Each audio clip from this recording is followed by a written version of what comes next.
We're all working together. Co-workers with the truth, from the book of 3 John, chapter 1, verses 1 through 14, the King James Version.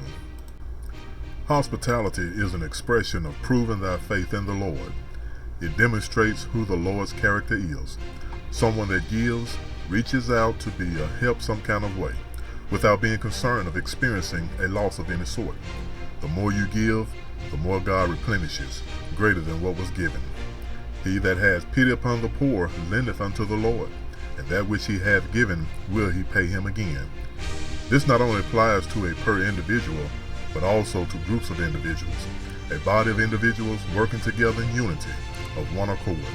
The individuals all possessing the faith, working in the truth, as faithful co-workers, working in peaceful harmony.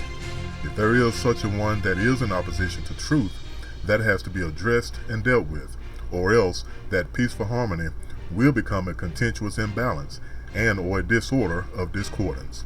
But overall, give honor and recognition where it is due, so that it may inspire the others to continue on in their faithful service. The elder unto the well-beloved Gaius, whom I love in the truth. Beloved, I wish above all things that thou mayest prosper and be in health, even as thy soul prospereth. John acknowledges himself as the elder in his letter unto a faithful co-worker in the service of hospitality, a well-beloved faithful servant of truth, whom is Gaius, who is being faithful and diligent in his works of the Lord, apparently so diligently that John is wishing on him that he continues to thrive in the faithful service, not only to thrive, but also grow vigorously, strongly. God said, be fruitful and multiply. Jesus pointed out the principles of being productive when he was mentioning the Lord that had the 3 servants and the use of their talents. King David mentioned unto his son Solomon of the same principle, as he was preparing him to be his successor, that keeping the Lord's commandments and all his ways, as it is written in the law of Moses, that thou mayest prosper in all that thou doest, and with whichsoever thou turnest thyself. John is wishing this above all things unto Gaius because of his diligent, faithful work. For I rejoiced greatly when the brethren came and testified of the truth that is in thee, even as thou walkest in the truth. I have no greater joy than to hear that my children walk in truth. Gaius' faithful works has been reported unto John by the brethren, other workers, co-workers of truth. The works of Gaius are speaking for him. It spoke all the way back to John through the brethren. And John indicates how greatly he rejoiced when he received the good report of Gaius' faithful works. To hear a good report of someone of the same body, of their works, is great rejoicement, because you know that person, for the sake of the body, is being productive of good fruit, multiplying and increasing, so that the whole body is growing. And for John to hear of his children walking in the truth, how great his joy is, to where he wants to recognize his joy back unto Gaius. That good report of a person gives a burning desire to want to give acknowledgement unto that person of the joyfulness for that person's faithfulness. How joyful it is to know that though we are a distance or great distance, that we are yet connected by the Spirit of God, working together in harmony and of one accord. Beloved, thou doest faithfully whatsoever thou doest to the brethren and to strangers, which have borne witness of thy charity before the church, whom if thou bring forward on their journey after a godly sort, thou shalt do well. John acknowledges unto Gaius how faithful and dedicated he is of his works of servicing unto the brethren and to strangers. He is diligent in the works of the Lord. He is diligent of being about the Father's business.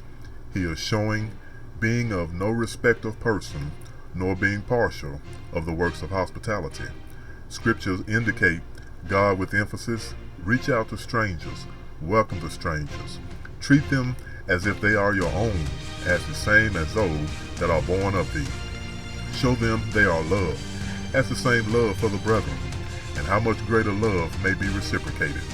The testimony of the recipients of Gaius' hospitality became a witness unto the church of his acts of love for them, sowing love into others, reaps love from others, to sow more love into additional others.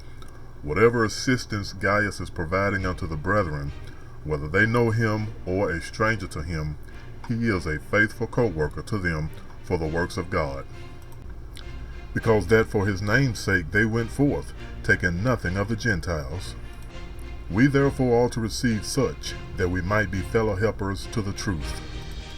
John acknowledges that these brethren, or traveling missionaries, they went out for the sake of the name of Christ, accepting or taking nothing from the Gentiles.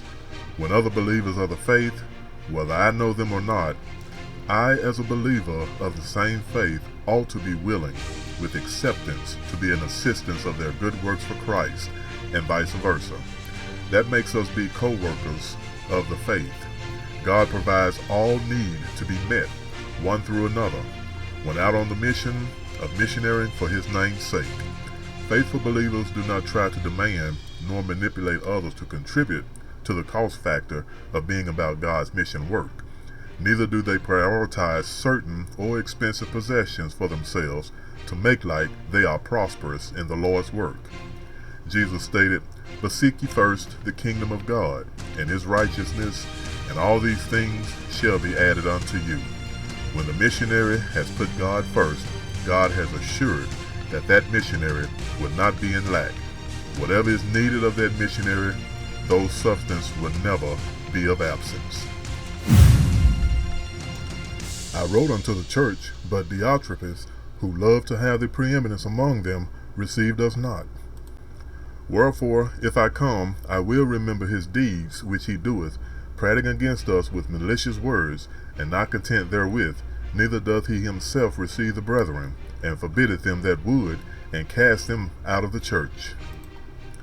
Now this same church John mentions of the brethren giving a testimony unto Gaius' work, is the same church he states he wrote unto. But this certain leader figure named Diotrephes, as John states, who loveth to have the preeminence among them, receiveth us not. Diotrephes, whom John mentions of, acts or presents himself as someone of being as in excellence, or maybe excellent, greater than others, mindset of being exalted, or higher quality of a person over other individuals, very proud of him or herself, looking down their nose at others with despisement. James 4:6 states, "But he giveth more grace, wherefore he saith, God resisteth the proud, but giveth grace unto the humble." Diotrephes, as John indicates, is a false witness against John and the other believers, and has his own agenda of how the church body is to operate. He has his own picks and choose of who the members can and cannot fellowship with, and whoever does not comply with his agenda, they'll be dismissed from the church. A proud, high-minded person is usually disturbed in the mind. Torment is raging in their mind like an out-of-control forest fire, far from being settled with peace. Beloved, follow not that which is evil, but that which is good. He that doeth good is of God, but he that doeth evil hath not seen God. Demetrius hath good report of all men, and of the truth itself, yea, and we also bear record, and ye know that our record is true. John is emphasizing unto Gaius, do not be likened unto this Diotrephes. He is a bad example to follow after. His ways are not of God's ways. If God's way is not operating from within a person, there is not the presence of God's Spirit dwelling within that person. And this is whom John is emphasizing of, unto Gaius, not to follow after. Follow not that which is evil, but that which is good. The works of this Diotrephes are of evil, but the works of good, of whom he mentions, is this Demetrius, whom received a good report of all men, and of the truth itself. Good testimonies have been given of Demetrius' work, and of the results of those works. Not anything of a false witness, nor sowing discord with malignant slander of any sort, but of individuals who have reported the truth as the truth actually is. And John indicates that what they know, their knowledge agrees with the reports that are of Demetrius. He used the verification, ye know that our record is true. The reports from others of Demetrius are verified by truth of what we already know. I had many things to write, but I would not with ink and pen write unto thee. But I trust I shall shortly see thee, and we shall speak face to face. Peace be to thee. Our friends salute thee. Greet the friends by name. There is so much of the allowance a person would express of their joyfulness through pen and paper, or nowadays typing and or voicing through social media. Because no matter what manner or platform it is, there is nothing like being face-to-face communing or fellowshipping one with another.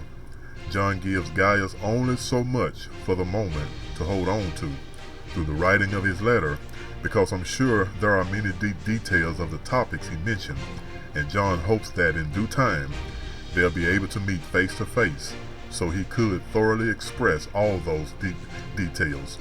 And he closes his letter with, peace be to thee, stay in peace, be always comforted by it. In the expression of goodwill unto thee from our friends, acknowledge the friends by their name, by means of your spoken words. When giving a good report of someone for recognition, recommendation, for honor, and their name is not mentioned, how will the people know whom this is referring to?